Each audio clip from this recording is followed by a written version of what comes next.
En el nombre del Padre, del Hijo y del Espíritu Santo. Amén.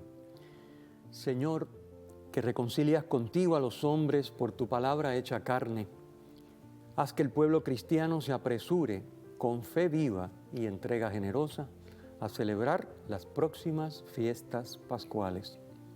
Por nuestro Señor Jesucristo, tu Hijo, que vive y reina contigo en la unidad del Espíritu Santo y es Dios, por los siglos de los siglos. Amén.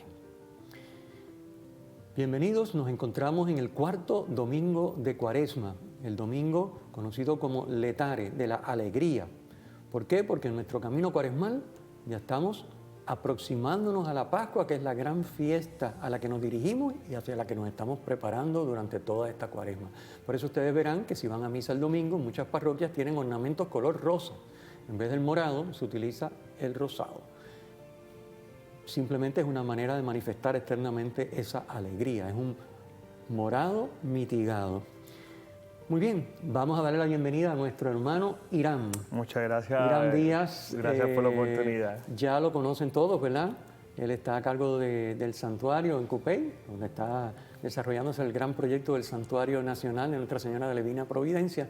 Pues Irán es la persona que está allí batiendo cobre, ¿verdad? Echando para adelante, haciendo que aquello trabajo pastoral y ayudando a los peregrinos que visitan el santuario. Claro. Y alegre de estar aquí compartiendo, saboreando la palabra, iluminando y degustando, ¿verdad?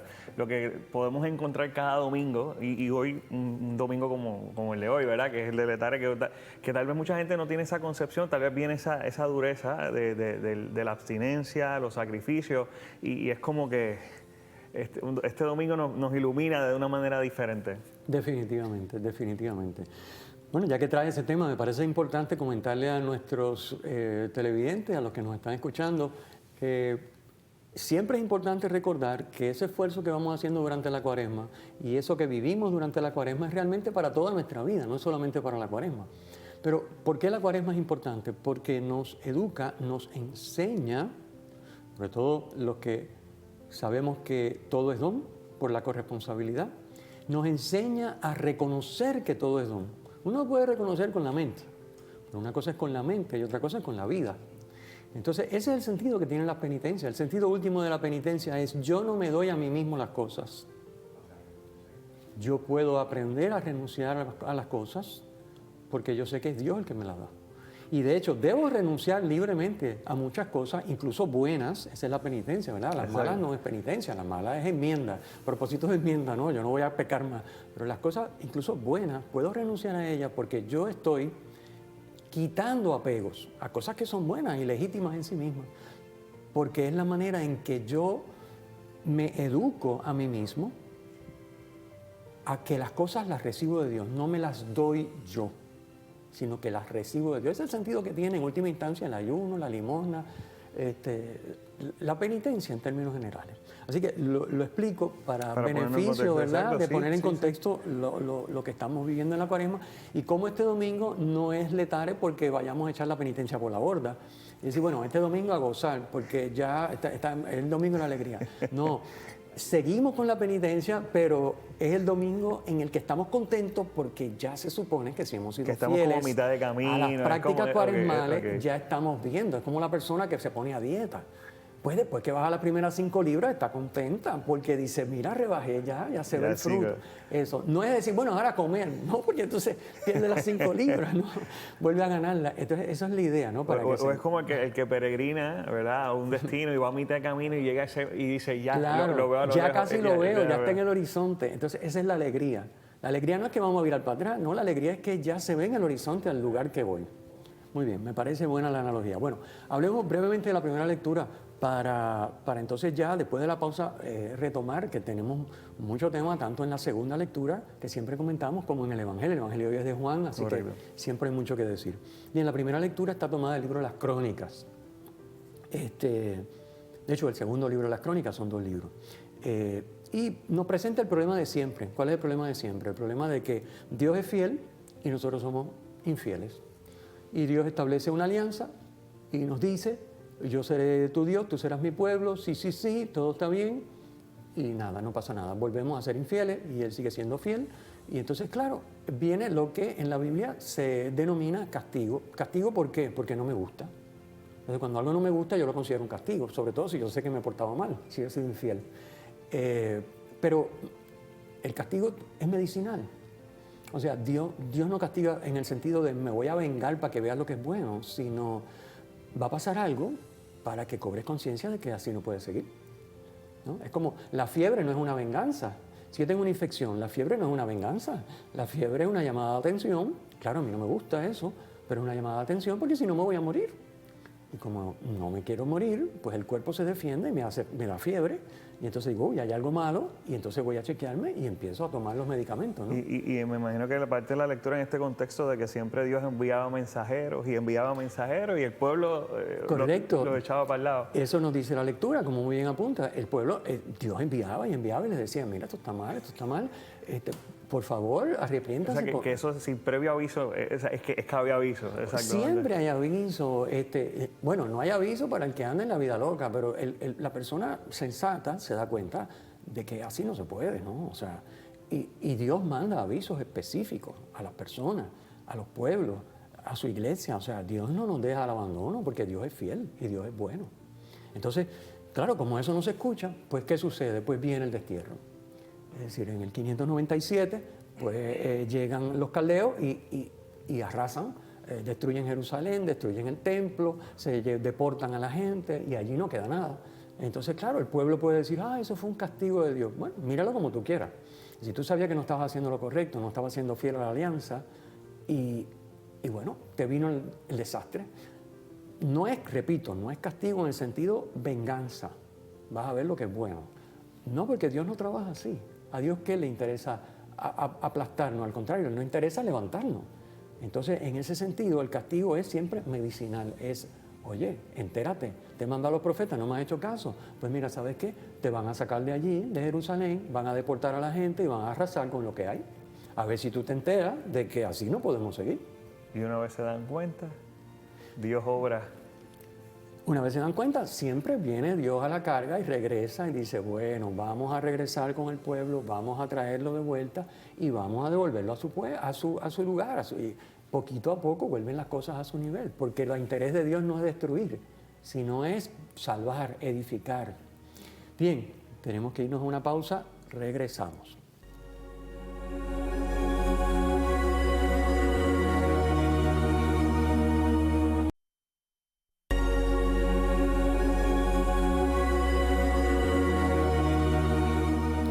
De regreso en Saboreando la Palabra, estamos en el cuarto domingo de Cuaresma, ciclo B.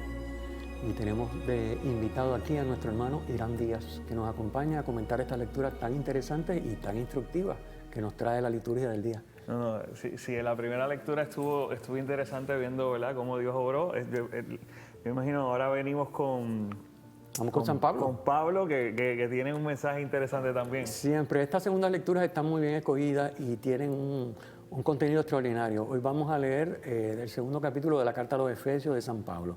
San Pablo nos está hablando de cómo la salvación que Dios nos regala, porque es un don de Dios. Y la salvación consiste en liberarnos de esa atracción que tiene para todos nosotros el pecado, la desobediencia, el rechazo de Dios, el rechazo de la vida y de todo lo bueno que es Dios. Uno automáticamente se quiere constituir uno mismo en Dios. Ese es el gran problema que tiene el ser humano, porque hemos sido creados a imagen y semejanza de Dios y somos libres. Uno piensa que uno por su cuenta puede ser Dios. Eso está muy sutil, pero está en la mayor, yo diría que, por lo menos en mi experiencia personal, porque todos somos pecadores, yo el primero, está debajo de lo que motiva nuestra actuación muchas veces a ir contra lo que sabemos que Dios quiere. No, padre, y me imagino también en este aspecto de que a veces uno puede pensar yo me lo merezco o que yo podía llegar, pero no, es un regalo, es gratuito, no tiene costo. O sea, es algo que quien se toma la iniciativa de darse como don es el mismo Dios. Y cuando uno está consciente sobre ese regalo que uno está recibiendo, uno termina apreciándolo de manera con mayor profundidad. Pero uno no llega así. Uno no se da cuenta en este caminar, como que si no profundiza en la palabra, uno no se da cuenta de la magnitud del regalo como tal. Definitivamente. Por eso los corresponsables continuamente estamos, diríamos, contando dones, reconociendo dones, agradeciendo dones. Todo es don, pero uno agradece la vida, la familia, las relaciones, la vida de fe, los sacramentos, la Eucaristía, en fin, es agradecer todos los detalles, la naturaleza, agradecerle a Dios todo lo que continuamente nos regala porque todo es don. Yo creo que esto es sumamente importante, que es el estilo de vida corresponsable, porque si uno no reconoce que todo es don, uno empieza a tomar las cosas porque tienen que ser así o porque, peor aún, me la merezco. Entonces, si yo me la merezco, pues entonces yo entro en la dinámica del mundo. ¿Cuál es la dinámica del mundo? Me interesa esto, voy a buscarlo hasta que lo consiga. Entonces, la dinámica de Dios es, yo sé lo que tú necesitas, haz lo que yo te digo y yo te voy a dar mucho más de lo que tú sueñas. Esa es la de Dios. Okay. Pero no, porque eso que tú me das a mí no me gusta. O diríamos, el empaque en que viene no me agrada. Así que yo voy, déjalo ahí. Yo voy por mi cuenta a buscar lo que yo creo que me hace bien, que me gusta y que me hace falta. Entonces, claro, vivimos una fe, ¿qué tipo de fe, verdad? San Pablo está hablando de que por la fe entramos en una vida nueva. Pero San Pablo está hablando de la persona que se deja dar los dones por parte de Dios. Esa es la vida nueva. La vida nueva no es que yo vaya a misa y siga haciendo lo que me da la gana. Eso no es la vida nueva, de la que habla San Pablo en la segunda lectura. Así que, porque tener fe no es ir a misa, no es practicar. Yo puedo practicar sin tener fe. Tener fe quiere decir que yo le creo a Dios tanto como para hacer lo que Él me dice. Y hablábamos ahorita sobre la combinación de que para poder tener una fe en plenitud tiene que estar combinado con la obediencia. Porque yo puedo tener fe, pero no necesariamente ser obediente, ¿verdad? Y eso, ¿sí? La obediencia a la misma vez me lleva a una plenitud. Entonces es una fe muerta, como de la que habla Santiago en su carta, porque es una fe sin obra. Porque, o sea, yo tengo una fe que dice, sí, yo sé que Dios existe, pero bueno, Satanás sabe que Dios existe también. Pero sus obras no son en obediencia y fidelidad a Dios y a su voluntad, sino todo lo contrario. Entonces ese es el gran problema con el que nos encontramos. San Pablo nos dice que cuando de verdad entramos en esa fe plena, que es una fe que se manifiesta en obra, que es una fe que nos lleva a obedecer a Dios, aquel en el que confiamos. Esa es la fe. Pues entonces dice San Pablo que ya Dios nos ha salvado. ¿En qué sentido?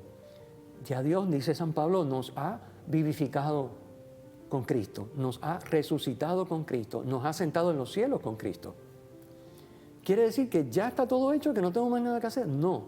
Quiere decir que eso ya está esperándome y que yo puedo ir accediendo cada vez más a la plenitud de eso que ya es mío, en la medida en que yo sigo siendo fiel, cada vez más fiel, cada vez mi fe más profunda, cada vez mi vida más obediente a la voluntad de Dios. Yo sigo accediendo. Es como si yo tengo una herencia, la herencia es mía, pero no la puedo disfrutar ahora. Va siendo mía en la medida en que yo voy creciendo, adquiriendo mayoría de edad, el uso de razón y la capacidad de manejarla. Y como está en los testamentos, hay unos criterios que uno tendría que cumplir, ¿verdad?, para poder acceder a esa. Así que prácticamente mientras uno vaya cumpliendo también con esos criterios establecidos, que Jesús nos ha dejado un testamento para la vida eterna, pues mientras vayamos cumpliendo, pues más cercano sería entonces claro. Esa la herencia es mía, pero no la tengo ahora, ya, en plenitud, pero la tengo, ¿no? O sea, esto es que hay que entenderlo, porque si no uno dice, bueno, pues si ya estoy salvo, ¿verdad? Como piensan algunos, pues si ya estoy salvo, entonces puedo hacer lo que me da la gana. No, porque precisamente si haces lo que te da la gana y no lo que Dios te pide, estás rechazando esa salvación que Dios te quiere ofrecer, porque está ahí para ti, pero tú tienes que dejártela dar, porque todo es don, la salvación es un don. Mi obediencia y mi fidelidad a Dios por la fe le permiten a Dios darme todo lo que Él me quiere dar. O sea que es mío, pero Dios no me lo puede dar, o mejor todavía podríamos decir, es mío y yo lo estoy rechazando si me niego a obedecer. Entonces, no estoy salvo, al contrario, estoy en camino de condenarme, de rechazar la salvación, que es lo que llamamos la condenación. Bien, insistimos en el tema de que todo es gracia, todo es don, la salvación es don. Tengo que dejármela dar. El corresponsable sabe que todo es don, pero de manera particular, la salvación, la comunión con Dios en la Trinidad, ese resucitar con Cristo y estar sentado a la derecha de Cristo en los cielos, que es una manera de decir vivir la comunión con la Trinidad, es un don de Dios. Esto es bien importante. Así que el tema del Evangelio, que ya mismo vamos a comentar después de la pausa, nos va a hablar de esa gratuidad y de la frase famosa de Cristo. Regresamos.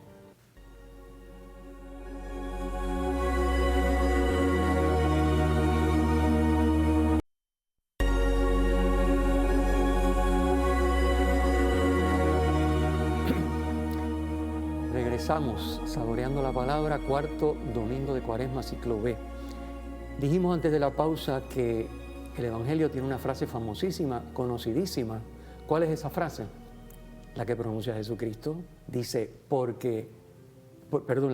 la que explica el evangelista, no la pronuncia Jesucristo, perdón, la trae el evangelista diciendo, porque tanto amó Dios al mundo que entregó a su unigénito, para que todo el que cree en Él no perezca, sino que tenga vida eterna. Eso es Juan 3:16. Frase central del Evangelio de este domingo y que empalma perfectamente con lo que hemos venido comentando. Estamos hablando de la fe para que todo el que cree en Él no perezca. Hemos dicho que la fe no es solamente saber y aceptar lo que Dios dice, sino hacer lo que Dios dice. Es fiarse de Dios tanto como para obedecerlo.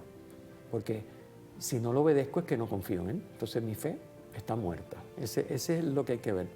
Si tengo fe de verdad, no perezco, sino que tengo vida eterna. Me parece muy interesante, Irán, que expliquemos esta frase, porque esta frase tiene mucho contenido, estamos tan acostumbrados a escucharla, que ¿verdad? Uno hasta la ha escuchado tantas veces que la puede escuchar y la puede hasta minimizar o simplificar. Sí. Y yo creo que ahí está el peligro, pero cuando uno la degusta y la analiza y la puede... Eso es lo que quiero, analizarla. Analizarla con detenimiento, entonces se da cuenta de la magnitud y por qué el evangelista San Juan puso lo que puso. Eso. ¿Por qué el evangelista Juan nos dice esta frase que es preciosa? Dice muchas cosas esta frase. ¿Qué dice? Dice que el que cree en Él no perece. ¿Qué nos está diciendo? Que lo opuesto a creer es perecer. Porque el que cree no perece. Luego el que perece no cree. Eso lo dice la frase.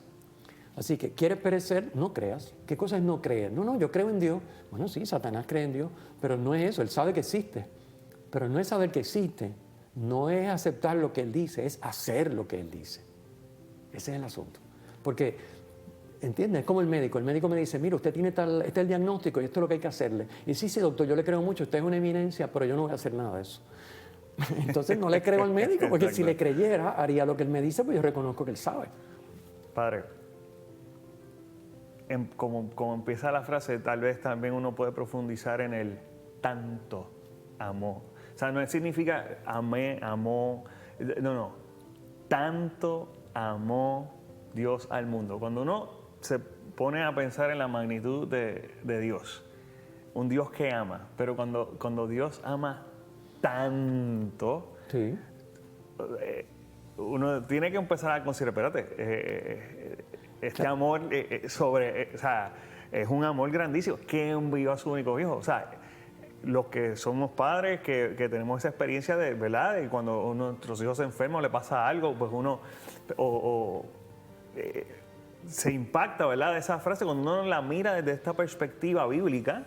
Tanto amo, primero eso está el tanto, lo que puede significar tanto desde la perspectiva de Dios, que enviara a su único hijo, que precede lo que usted está mencionando. O sea, llegamos ahí y es impactante y cómo se introduce esa frase también. Fíjate que Dios nos amó a nosotros tanto, según lo que tú estás señalando en esa frase, y ese tanto podríamos situarlo, diríamos que tanto o más que a su hijo, porque fue capaz de enviar a su hijo a morir. Es lo que dice ese tanto, ¿no? O sea, tanto o más que a su hijo, porque estuvo dispuesto a sacrificar al hijo por nosotros. Eso lo cantamos en el pregón pascual, ¿no es cierto? Mis hermanos, ustedes que van a ir yo espero que vayan todos a la vigilia pascual. Le dice, feliz culpa que nos mereció tal Redentor.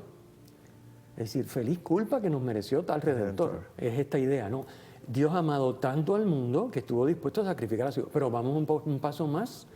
La palabra mundo, el vocablo mundo en San Juan, no se refiere a la creación, a los seres humanos, no, se refiere a lo que se opone a Dios, a lo que le hace la guerra a Dios, a lo que rechaza a Dios. Ese es mundo en San Juan. Así que Dios ama tanto al que lo odia, lo rechaza y se opone a Él, que estuvo dispuesto, sabiendo que aunque se opongan a Él, lo rechacen y lo odien, el bien de esas personas está precisamente en la vida en comunión con su Hijo. Él estuvo dispuesto a enviar a su Hijo. Eso es lo que dice la frase. Por eso esta frase es tan hermosa, ¿no? Es tremendo, ¿verdad? No. Deja uno, da para meditar en silencio. Entonces, lo más interesante es que lo escribe el evangelista, el apóstol que fue el más amado. O sea, que Juan también, o sea, que en términos, y que comienza con el amor, o sea, que sabe lo que es sentirse querido y amado por Dios. El famoso discípulo amado, ¿verdad? Se le atribuye eso al discípulo amado a que sea Juan.